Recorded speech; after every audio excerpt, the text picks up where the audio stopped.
Hi there. Welcome to Community Church. My name's John Cullen. We're glad you're here. At Community Church, it doesn't matter who you are, what you've done, what's been done to you, and now where you're worshiping from. If you're following our online content, we want to thank you. Maybe drop a comment where you're watching from, or maybe a question, or maybe a takeaway you had from it, whether it's on Facebook, YouTube, or we'll provide a resource for you to send questions or information to, or just a way to say hello at the end of the sermon. We're going to start transitioning into a new series called For the Win. We want to know, what does God consider a win? Now, for me personally, I consider it a win when I go disc golfing with Pastor Andy and I whoop his butt. But I don't think we're too concerned about me beating Pastor Andy in disc golf. We're more concerned with what this has to say about what God says is a win. I want to read you today from Micah 6:6-8. With what shall I come before the Lord and bow down before the exalted God? Shall I come before him with burnt offerings, with calves a year old? Shall I offer my firstborn for my transgression, the fruit of my body for the sin of my soul? He has showed you, O man, what is good. And what does the Lord require of you? To act justly, and to love mercy, and to walk humbly with your God. Act justly, love mercy, and walk humbly. Those are three things we're going to be examining. Hope you enjoy today's service.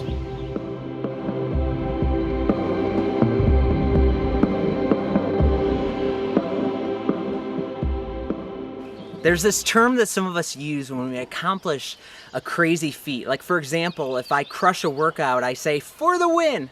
I know I'm kind of a dork, but we use it in various terms. Maybe, for instance, you put together a random recipe with random things around the house and the family actually eats it and you're like, that's a win. Or as a parent, I successfully put the kids to bed and they only got out twice. For the win. Or maybe for you, it's simply saying, I showered today and I put on pants. For the win. I know in this present moment, there's all these bugs flying around my face because welcome to summer, right? And for me, a win would be not swallowing one while I'm giving this message. You know, Jesus, as we looked at last week in Matthew 23, Jesus talks about the religious leaders of that day and how they were focusing and majoring on the minor things. Jesus gives one particular example, how they're giving all this money and all their certain percentage, just this minute law, how they're practicing it. But then Jesus says something interesting in Matthew 23:23. I want to review this. He says, but you've neglected, this is a key word here, neglected. You've neglected the more important matters of the law. Justice, mercy, and faithfulness. And then what Jesus actually does is he calls the religious people blind guides. This interesting term to describe their lack of self-awareness, that they were actually pursuing wins that weren't in alignment with what God thought were wins.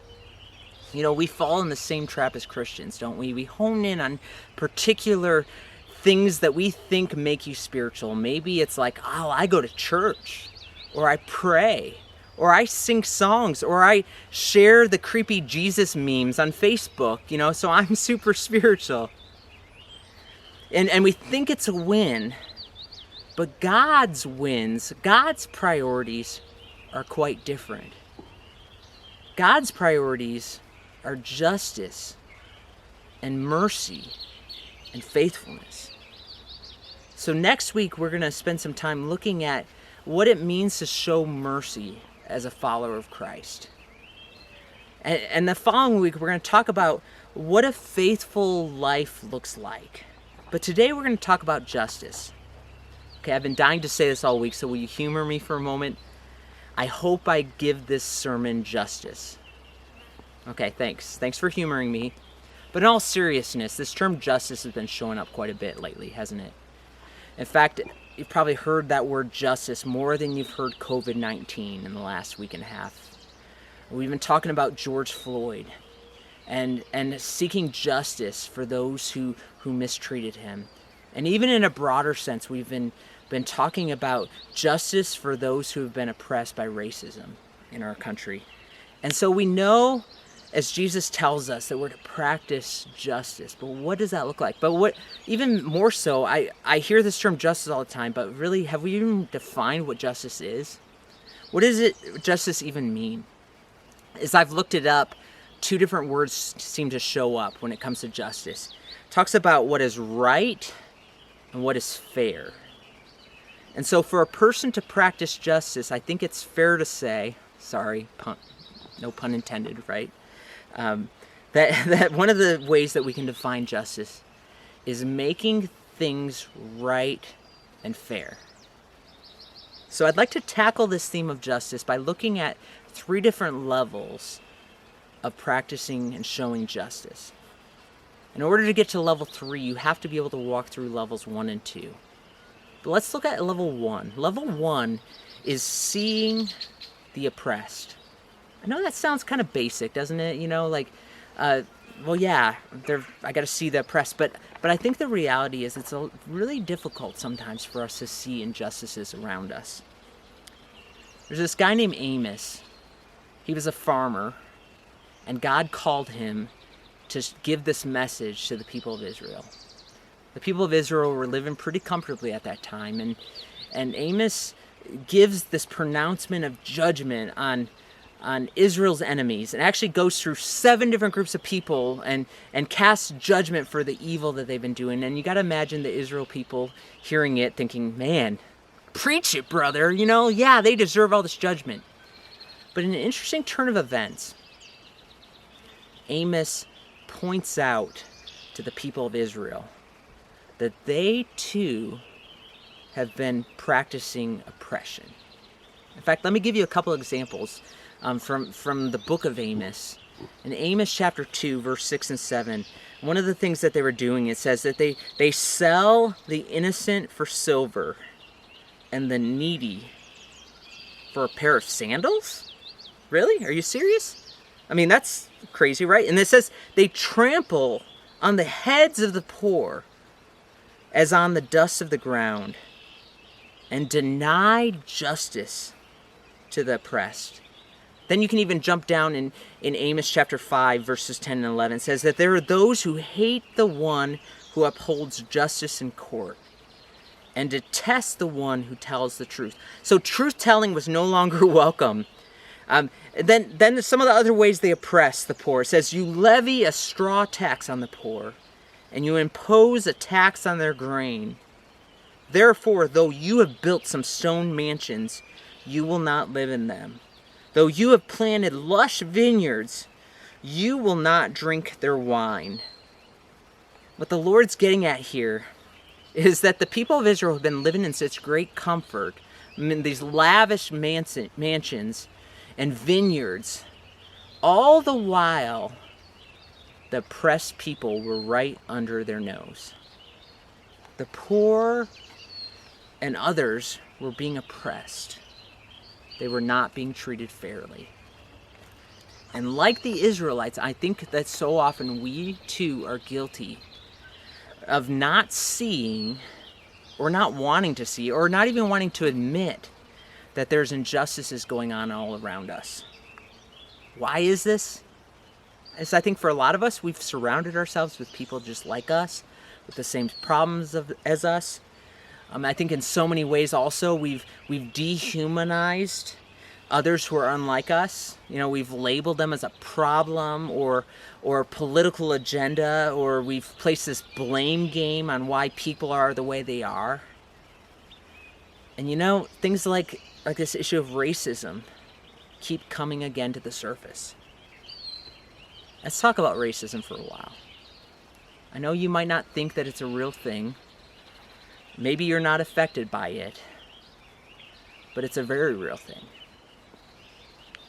Let me call racism what it is. It's an ugly, ugly sin. And it's deep-rooted in our society. And it's injustice at its greatest level. You know, we see it going on in various ways when it comes to different races than us, or even different classes of people around us. When we label them, when we categorize a group without recognizing that it's made up of individuals. When we make assumptions about a particular group of people based on how they look, maybe it's even going so far as treating a different group of people subpar or subhuman, or treating them unfair.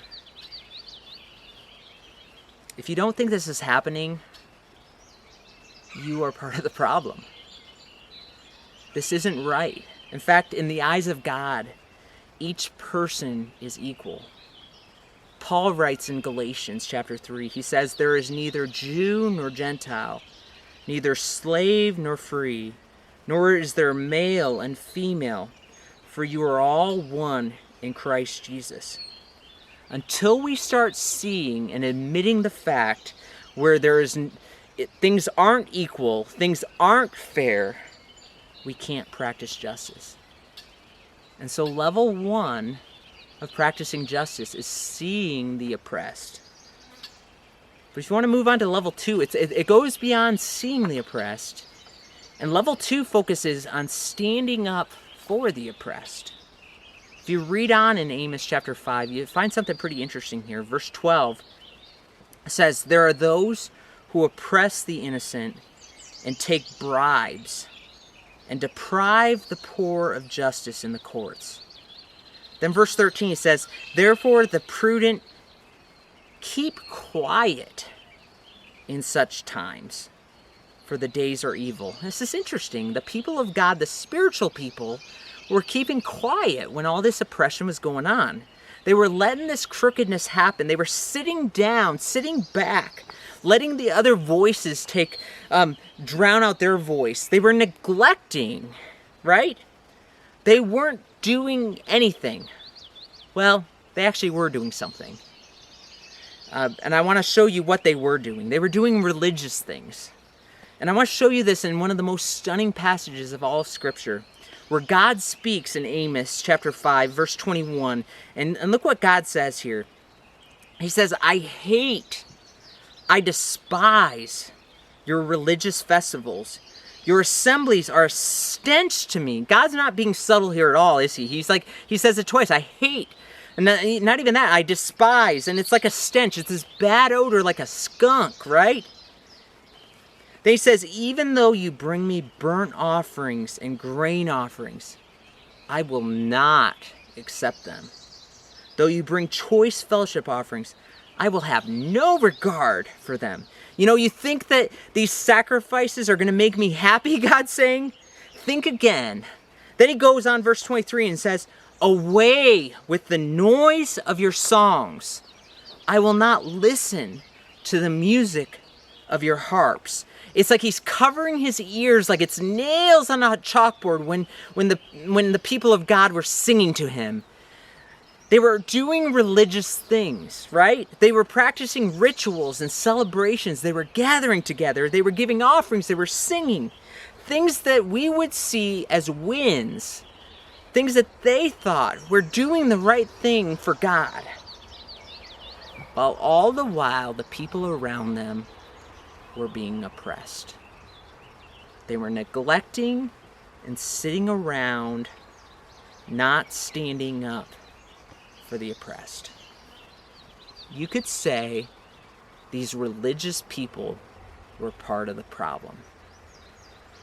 Marcus Aurelius says something pretty interesting centuries ago. He says, you can commit injustice by doing nothing.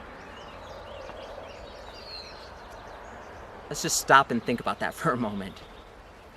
You know, and how God in this moment is telling them, stop thinking that you're so religious because you go to church and you do all these spiritual things.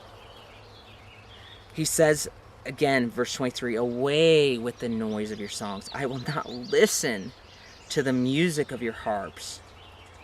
But then verse 24, God says something. He says, but, so instead, let justice roll on like a river, righteousness like a never-failing stream. He uses this image of justice being like an intensifying stream. I like what one commentator says. He says, let justice cascade through your daily life.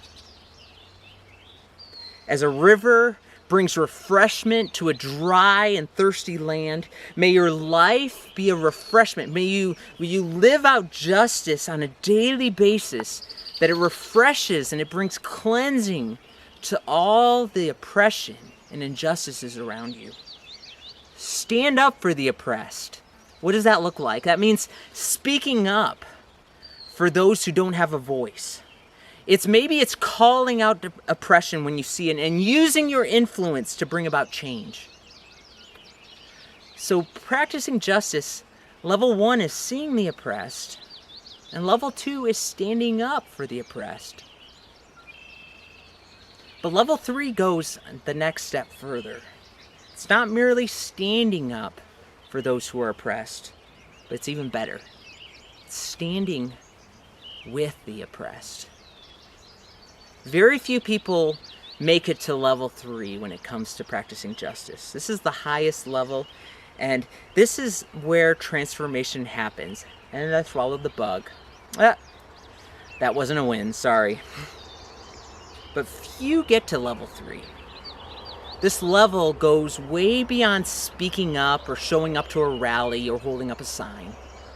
When you stand with somebody who's oppressed, this is saying, I am being part of the change, and I'm with you. This is where it gets messy. This is where you put your money where your mouth is. This is where you're most like Jesus. And I could seriously share another 30 minutes just talking about level 3 justice. But we can always look at that another time. In fact, it's actually a good segue to where we're talking about next week. But let me tell you this. Jesus was at level 3 when it came to justice. Not only did he see those who were oppressed around him, but he spoke up and he stood up for the oppressed. But we see on occasion after occasion, Jesus standing with the oppressed. Jesus stood with those who were oppressed in their society. It was the women who were really deemed as inferior in that society. Jesus elevated the women in that culture. The children, the outcasts of society, those who were stereotyped or treated poorly, Jesus stood with them. And I wish I could show you all the examples of it, but you could actually read it for yourself in Matthew, Mark, Luke, and John in the Bible. The moments where Jesus doesn't just point out the things that were wrong, but Jesus walks with those who are oppressed and are facing injustices. And he goes about bringing justice and fairness to them. Paul in 2 Corinthians 5:18, after describing how we're made new, says that all this has come from God, who reconciled us to himself through Christ. And then he says this, he says, and gave us the ministry of reconciliation.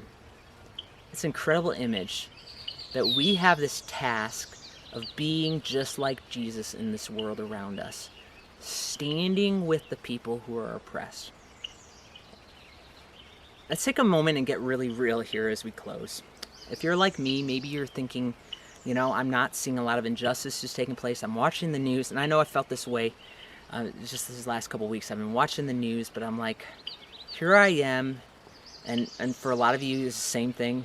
Here I am in this very safe haven called Northeast Iowa. I'm not seeing these things go on. What can I possibly do to practice justice? Maybe for you, it's looking at level 1 and spending some time at level 1 saying, Lord, help me see the oppressed around me. Help me just notice those areas of racism. And let me tell you, racism is very real, even in Northeast Iowa. Maybe those places where people are oppressed or mistreated or abused or treated subpar, or people stuck with addictions, where there's such injustices working against them. Maybe it's saying at level 1, Lord, help me see the oppressed. Maybe for you, it's going to level 2 and saying, I need to stand up for the oppressed. I'm not going to neglect it anymore. I'm not going to be quiet or ignore it. But I'm going to use my voice to be an agent of change. I'm going to use my influence. Maybe you're at a point where you need to go to level 3. You've been standing up for the oppressed for a long time, but you haven't really taken the time to say, I'm going to walk with somebody who's oppressed. In other words, this isn't a political issue anymore.